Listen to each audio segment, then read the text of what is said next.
Berikutnya adalah inventory ya. Peran inventory di dalam rantai pasok ya hadir karena adanya mismatch di antara supply dengan demand. Mismatch ini misalnya ada di toko retail ya, di mana untuk memenuhi demand diperlukan barang-barang ya sesuai dengan kebutuhan customer ya. Atau misalnya di dalam make to order strategi ya, dibutuhkan misalnya inventory untuk barang setengah jadi atau assembly atau barang mentah untuk kemudian nanti diolah, dirakit sehingga bisa jadi barang jadi, dan itu mempercepat lead time ya antara kebutuhan customer dengan pemenuhan demand tersebut. Kemudian peran dari inventory juga adalah untuk meningkatkan skala ekonomi. Jadi dengan dibuat produksi yang banyak ya, itu akan mengurangi ongkos produksi per unit. Hasilnya itu akan meningkatkan keuntungan bagi perusahaan ya. Tetapi ya produksi tadi disimpan dulu di inventory untuk mengantisipasi demand yang akan datang ya di waktu yang akan datang. Nah, inventory ini berpengaruh kepada aset, biaya, responsif, dan material flow time ya. Jadi kalau misalnya inventory-nya terlalu banyak ya, satu sisi dia akan meningkatkan responsif, tapi di sisi lain bisa berakibat kepada biaya simpan dan juga menurunnya keuntungan ya, karena untuk mengeluarkan inventory misalnya membutuhkan markdown atau diskon ya. Sebaliknya ya, kalau inventory-nya kurang ya, maka ini akan mengurangi responsiveness ya. Jadi ketika ada demand datang ya, barang tidak ada ya, dan ini tentu akan mengecewakan pelanggan ya. Bisa jadi nanti pelanggan memilih produk yang lain ya. Dan juga berpengaruh kepada material flow time ya. Nah, apa itu material flow time ya? Material flow time itu adalah waktu antara sebuah material itu masuk di dalam rantai pasok ya sampai keluar ya, artinya dia dibeli oleh pelanggan ya. Nah, kita melihat juga misalnya hubungannya dengan throughput ya. Throughput itu adalah tingkat penjualan ya, tingkat penjualan. Sehingga kalau berdasarkan sebuah rumus sederhana ini ya, maka inventory itu adalah sama dengan flow time ya dikalikan dengan throughput. Misalnya contoh di sini, kalau flow time untuk proses assembly suatu mobil adalah 10 jam, kemudian throughputnya adalah 60 unit per jam, dari rumus di atas, inventory-nya bisa kita ketahui yaitu 60 kali 10 atau 600 unit.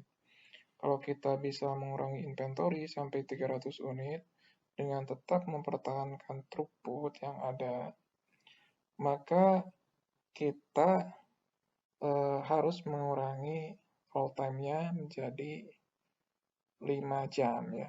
Nah, ini di sini bagaimana hubungan antara inventory ya dengan flow time ya. Nah, sementara throughput ini ya karena tingkat penjualan ya harus terus dijaga ya. Untuk mengurangi inventory berarti kita harus mengurangi flow time-nya dengan tetap mempertahankan throughput ya.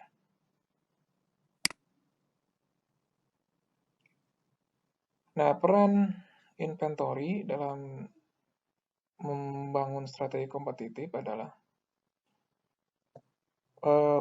bentuk ya, bentuk inventory, lokasi, dan juga jumlah dari inventory ya, memungkinkan suatu rantai pasok itu memiliki rentan ya, mulai dari yang sangat efisien ya, biaya rendah, sampai yang sangat responsif ya. Nah, sehingga tujuan dari inventory adalah bagaimana inventory tersebut memiliki bentuk, lokasi, dan juga jumlah yang tepat ya. Sehingga bisa memberikan tingkat responsiveness yang sesuai ya, tetapi ya dalam harga ya atau biaya yang paling rendah. Komponen dari keputusan inventory ada yang disebut dengan cycle inventory. Cycle inventory ini adalah jumlah inventory rata-rata yang digunakan untuk memenuhi demand di antara pengiriman barang oleh supplier ya. Misalnya barang itu dikirim setiap 1 bulan ya, maka dipersiapkan inventory selama 1 bulan untuk memenuhi demand-nya. Fungsinya dalam bentuk lot size. Sehingga nanti perlu ditentukan setiap lot size pemesanan kepada supplier itu berapa unit ya di sini. Selanjutnya ada safety inventory ya. Ini safety inventory ini ada untuk memenuhi demand yang memenuhi ekspektasi ya. Jadi karena adanya ketidakpastian demand. Kalau demand-nya itu pasti atau deterministik ya, ini sebenarnya tidak perlu ada safety inventory ya, cukup dipenuhi dengan cycle inventory ya. Nah, sehingga di sini perlu dipertimbangkan biaya safety inventory ya, dibandingkan dengan biaya dari kehilangan penjualan. Kalau memang lebih menguntungkan ya, maka dibuat ya safety inventory ya untuk melengkapi cycle inventory ya, sehingga tidak terjadi kehilangan penjualannya. Komponen berikutnya adalah seasonal inventory ya. Seasonal inventory ini dibangun untuk memenuhi variabilitas permintaan yang bisa diprediksi. Ya, misalnya meningkatnya permintaan menjelang Lebaran ya. Nah, sehingga perusahaan misalnya membuat seasonal inventory ketika low demand ya, untuk mengantisipasi periode ketika high demand ya. Tapi perlu dipertimbangkan pula di sini ya, biaya tambahan ya adanya seasonal inventory ini ya dibandingkan dengan biaya untuk melakukan produksi yang fleksibel ya untuk memenuhi demand tadi.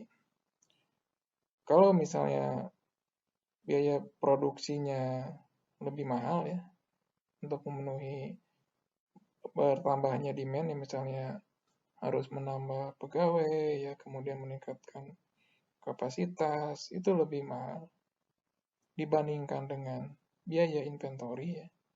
Maka lebih baik kita membangun atau membuat seasonal inventory ya. Jadi proses produksinya relatif stabil ya. Nah, kemudian kelebihan produksi ketika low demand itu disimpan ya untuk nanti memenuhi demand ya ketika high demand ya atau peak demand. Komponen keputusan inventory berikutnya adalah tingkat ketersediaan produk. Ini merupakan presentasi dari jumlah demand yang bisa dilayani on time melalui produk yang ada di inventory. Karena bisa jadi demand yang ada itu tidak bisa dilayani on time ya, sehingga harus menunggu atau bisa jadi lost sales. Ini terjadi karena ketidaktersediaan produk di inventory. Tingkat ketersediaan produk ini merupakan trade-off dari customer service dan biaya. Kalau tingkat ketersediaan produknya tinggi, maka customer service levelnya itu juga tinggi, namun biayanya juga tinggi ya. Namun kalau misalnya ketersediaan produknya itu rendah, ini bisa meningkatkan efisiensi, tetapi bisa jadi ada demand dari customer yang tidak bisa dilayani. Sehingga ini perlu ada trade-off di sini, mana yang lebih menguntungkan. Metrik yang terkait dengan inventory. Ada cash to cash cycle time, ini sudah kita bahas. Kemudian average inventory, jumlah rata-rata inventory per tahun misalnya. Kemudian inventory turnover ya. Ini menggambarkan rasio rata-rata ya, dari inventory terhadap misalnya penjualan atau COGS ya. Semakin tinggi inventory turnover berarti semakin baik ya. Ini juga sudah kita bahas sebelumnya. Kemudian produk ya dengan jumlah hari yang melebihi standar ya yang ada di inventory-nya. Ini menggambarkan ya produk yang slow moving ya. Atau yang oversupply ya, yang kelebihan supply. Kemudian ukuran rata-rata dari pengisian ulang ya. Kemudian di sini juga ada rata-rata dari safety inventory. Jadi jumlah rata-rata dari inventory yang tersedia ketika terjadi pengisian ulang atau terjadi replenishment ya. Kemudian seasonal inventory ya, juga ukurannya misalnya dalam bentuk perbedaan antara jumlah produk di luar cycle dan juga safety inventory ya, dan produk yang terjual ya, untuk mengantisipasi seasonal demand ya. Jadi harusnya ini sedikit ya selisihnya ya. Jadi artinya memang terserap ketika masa seasonal demand itu muncul. Kemudian fill rate ya. Ini adalah jumlah permintaan atau order ya yang dipenuhi melalui inventory ya. Nah, kemudian jumlah stock out ya. Ini menggambarkan berapa banyak order yang tidak bisa dipenuhi ya. Sehingga ini bisa berakibat kepada loss sales. Kemudian obsolete inventory ya. Ini inventory yang sudah kadaluarsa ya. Ini juga harusnya sedikit ya. Jadi harusnya nih obsolete inventory sedikit ya, ini stock out juga sedikit ya, fill rate-nya tinggi ya. Seasonal inventory-nya sedikit ya. Average safety inventory juga sedikit.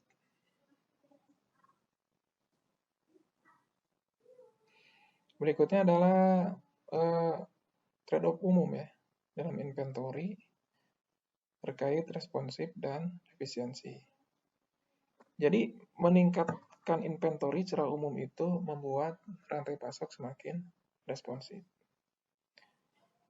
Semakin tinggi tingkat inventory akan mengurangi produksi dan biaya transport ya. Jadi akan mengurangi biaya produksi dan juga biaya transport. Karena meningkatkan skala ekonomi. Nah, namun ya tentu dengan semakin bertambahnya inventory maka biaya simpan juga semakin bertambah. Baik.